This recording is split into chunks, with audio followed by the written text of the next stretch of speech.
So first of all, thank you, Sensei, for coming here and for this little interview or chat, if you prefer. I would like to begin asking about your appreciation of how's Latin American Iaido coming on and developing. You were last year in Chile, and this year you're here, and we will also have you on, I think, in the Kai. So I would like to know your appreciation about Latin American and Argentinian Iaido. Well, first of all, thank you for having me here. It's my honor to come and work with everyone.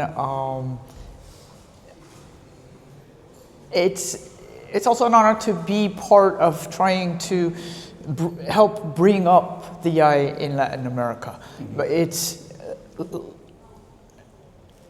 we learn, our teachers, I learn from my teachers, I learn from other people that I go to.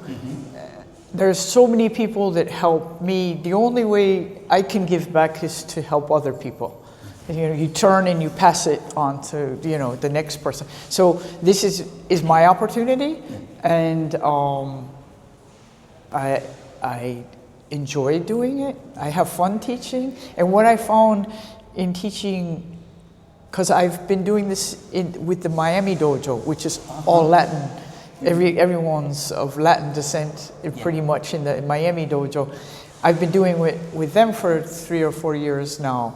And there's one thing that I found consistent here and there, is that everyone really tries hard. The passion is there. There's not even one person in the corner like halfway doing it. It's wonderful to have such response. Yes. Great. Also,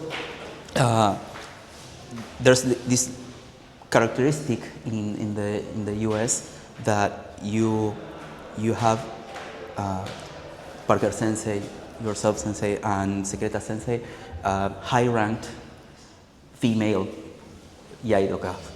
How do you think we can develop and help develop the female Iaido also here in Latin America? That's a kind of interesting question, because and we have one more now. We have James Sensei, who's actually the oldest one in age. She passed last year at our nationals, and she's like in her early 80s, or 80 or 81. Amazing. And she was the first person to pass Nanadan in the United States at a US exam.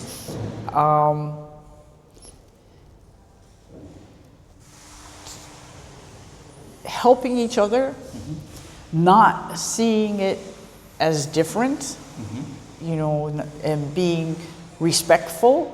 I think in our country it's been very easy, because people could see coming up, we had a number of high-ranking female senseis, so there was always that respect. People don't look down on the women but how to bring in more, how to keep more, I'm not sure, because we also in the U.S., there aren't as many. Always in martial arts seems to attract more men. Yes. Yeah. So, but having more helps bring more. If women see other women in it, then they come. Yes, obviously. In that case, for example, in the U.S. Taikai, there's a difference between female tournaments and male tournaments, or that it's all common? We don't have in Iaido. We don't have female division. Okay. It's always Iai is just Iai.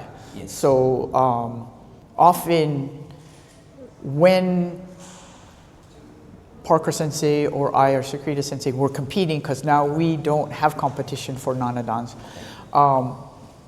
Often in the top category, 1 or 2 of us were in that. So I think even the guys in the dojos don't see it like, oh, I just have to compete against a woman, you know. It's just, oh my God, I have to compete against these, you know, really good practitioners. Yeah. I understand. Yes. And also, you have experience on very important taikais and also participating in the Kyoto Embui Taikai. How do you manage to how can I say it, to control emotions, control your mind, and to be able to try to do your best in that moment? That's doing those things is to try to learn to do my best, and to try to overcome or those feelings, or just mental training, sports psychology, mental training. I think all three of me and Parkinson's degrees, we all have a stack of books. Okay, great. And I've started many years ago with those when I was trying for the U.S. Kendo team, trying to make the team. So over the years, I've changed the kinds I use, the kind of mental training that I do, because like, okay, I'm at this point now, or what, I need something different, I'll look for something different. And now I'm in a completely different like area of the mental training, but it's really important, I think. Yes, because usually at that moment, for example, in a high-ranked Shinsa or in a tournament, it's completely normal to become stiff and to be nervous in that moment. There's a lot of different tools and skills that we can try to use. You have to get those tools and have them part of your toolbox in that kind of way. And if you don't practice them in the dojo regularly, they won't help you on the court, because you're going to be so tense and nervous you can't access them. So they have to become a part, like anything, it has to just become regular what you do. And you have to use it, and you have to practice it all the time. For example, trying to prepare for a tournament or for a Shinsa, trying to figure that out mentally, and as we practice to have the kazoteki in front of us, we have to try to prepare ourselves to be in that moment and to use those skills to try to overcome the nervousness. Right, and that becomes by having a routine. You know, so that you do that each time. So next thing you know, you lost your breath because you weren't doing what you always do, like whatever that might be. If you have a certain visual thing, or you have verbal cue that you tell yourself, and then you take a certain breath, and then you do it, and then you go, kind of thing like that. Just like, you know, you'll see a baseball player, he's getting up, he's like fixing his straps, and he's got it a couple times, and then the swing happens, and then he does it, he steps out again, and he does it. So each time before each kata, you have to go through, and it has to be quick. It's something, just a word, a breath, but something you do regularly. And then that's your challenge then, when you step in a taikai situation or a shinza situation, is to still try to do the regular part. One of the things you were mentioning during the seminar is try to clean everything and try to be as simple as possible, but these kind of little tools are really internal. They have to help us to overcome that situation, but it's really internal, nothing external that shows the shimpan or the examiners that situation. I understand. To be very simple and not show that.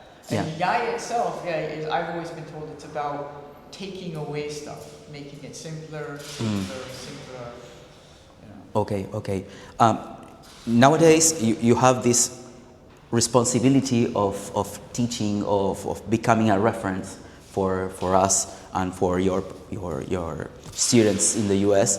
How do you manage to do both activities and also continue learning? For myself, I'm lucky to have a place where I live that I can practice. Yeah.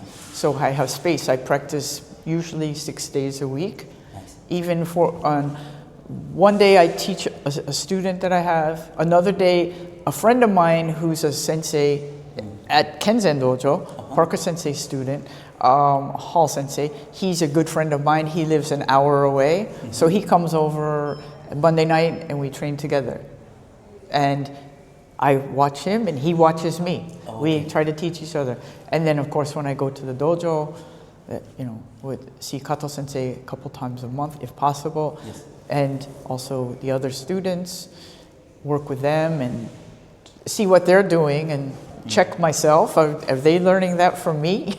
Kind of thing. But and I also go to Japan once a year and train. In that case, in Japan, do you have a reference, or do you prefer to go to several dojos? It doesn't work that way. You can't just go to a dojo in Japan. You have to get there by invitation. Oh, okay, great. And so they're very traditional in that sense. And yes, I have a place that I go now. I go to Kanazawa and train with Nakamura Sensei. I have been to numerous other dojos with Kato Sensei. The and I've had wonderful opportunity to train with numerous high-ranking senseis over the years in Japan, but I go to Kanazawa usually every year now. So in this situation, you have a lot of opportunities to check technically in Japan, and also sensei that go to US and teach there also, trying to stay always as much as you can with the most, how can I say it, sorry, I don't remember the words correctly, but trying to always be with the new information as soon as it comes. Yeah, we try usually, I believe this month is the Koshukai in Japan, and as soon as that's over, my friend Yumiko in Kanazawa, who I practice with there, she often gives me this has changed and that has changed. Make sure you know this. But Kato Sensei's reference, senseis will call him and tell him. And then next month, we have our nationals, and Yamazaki Sensei will be in the U.S. And he will go over anything that has changed. So yeah, we try to stay very current with from Japan, so we can start on it right away, so we can disseminate the information to everyone in the United States. Yes. And now I will try to pass it on to you guys. for all of us, thank you for that. And also in that situation, you were saying that you have a lot of connections with other practitioners that they go usually to Japan and they call each other and they say this is changing. So all the time they trying to get the information as soon as it gets. Yeah. We have people there that try to give it to us, as soon as they've got it. Parker Sensei has numerous students that go back and forth between Japan and New York, and some that have moved back there permanently after they retired. So, and her sensei is in Japan, and Kato Sensei studies regularly with people in Japan. So they try to inform them immediately, pick up the phone and let them know. In that case, usually the seminars, they're all based nowadays in Zenken Renyai, in Seitei Yai. How do you manage to also continue developing in Koryu? In your case, it's Musoshin. Yeah, that has to be within your dojo. There's very few Koryu seminars because every teacher usually teaches Koryu slightly differently. You go to different parts of Japan, but you're still, Musoshin, and you'll get different things. I've trained with a few other people that have come to the U.S., used to come to Canada sometimes, and it would be very different.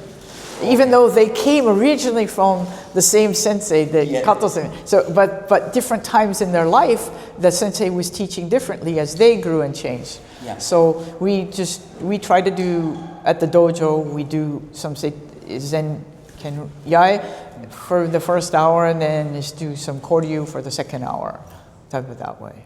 In that case, what is your opinion about giving much more importance nowadays to Zenken Renyai and not so much to koryu? Because, for example, last year in the Latin American Taikai, for Yondan and Godan and Rokudan Shinsa, there was only Zenken Ren, not koryu. In Japan now, for 6th, 7th, and 8th Dan, there is no koryu anymore. So they changed that in the middle, earlier on when I was starting to train for my starting to test for my nanadan. At first it wasn't, and we had to wear monski, and we had to do koryu and seitei, and then they're like, no more koryu.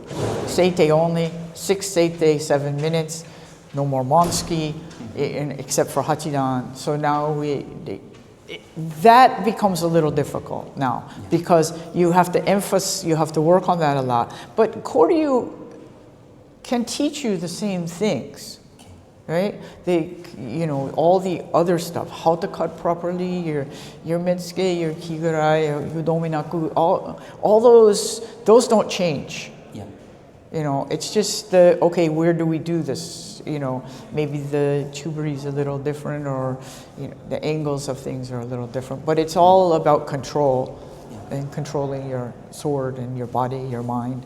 In that case, trying to use your hands, trying to use the weight of the sword, and trying to use, obviously with the help of another partner, to watch and say, okay, your kisaki is up, your kisaki is down. You use a lot of those skills also and tools to help yourself and continue improving your Iaido. Yeah, and once there's always things to work on. Yeah. Like technical stuff, and you have to work on it, and you have to be as precise as you can, but you can't do that to the detriment of everything else. Yeah. You have to work on your feeling, and all those other things at the same time. And so I train, do a kata on Monday nights. We'll trade off, and you do 2 of the same kata. First kata, you can think about, I have to remember to do this. Second kata, no thinking. Just see your teki, and you have to practice both to make it come out. A lot of sensei, they can talk about kigamai and that, and sometimes we have to try to find an equilibrium between trying to do it without stiffness, you're trying to do it smoothly, soft, but also having this energy of you're doing a battle, you're trying to defeat your kazuteki. Yeah, you have to find that balance, because and that, I think, more than anything comes with relaxation, so that you can do the things that you need to do to make it sharp, and not trying to do it with all your muscle and might. In time, just lots of practice. It's practice, keiko. Okay. Thank you very much, Sensei, for this little interview, and we were going to continue enjoying the seminar. Thank you very much. Thank you.